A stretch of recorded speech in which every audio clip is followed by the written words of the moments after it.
নমস্কাৰ বন্ধুসকল, আজি আমি কেইখনমান প্ৰখ্যাত সমাধিস্থলৰ বিষয়ে আলোচনা কৰিম।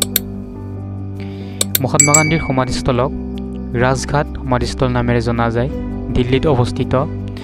জৱাহৰলাল নেহৰুৰ সমাধিস্থলক শান্তিবন সমাধিস্থল নামেৰে জনা যায়, দিল্লীত অৱস্থিত। লাল বাহাদুৰ শাস্ত্ৰীৰ সমাধিস্থলক বিজয়ঘাট সমাধিস্থল নামেৰে জনা যায়, দিল্লীত অৱস্থিত। ইন্দিৰা গান্ধীৰ সমাধিস্থলক শক্তি স্থল নামেৰে জনা যায়, দিল্লীত অৱস্থিত। জগজীৱন ৰামৰ সমাধিস্থলক সমতা স্থল নামেৰে জনা যায়, দিল্লীত অৱস্থিত। চৰণ সিঙৰ সমাধিস্থলক কৃষাণঘাট সমাধিস্থল নামেৰে জনা যায়, দিল্লীত অৱস্থিত।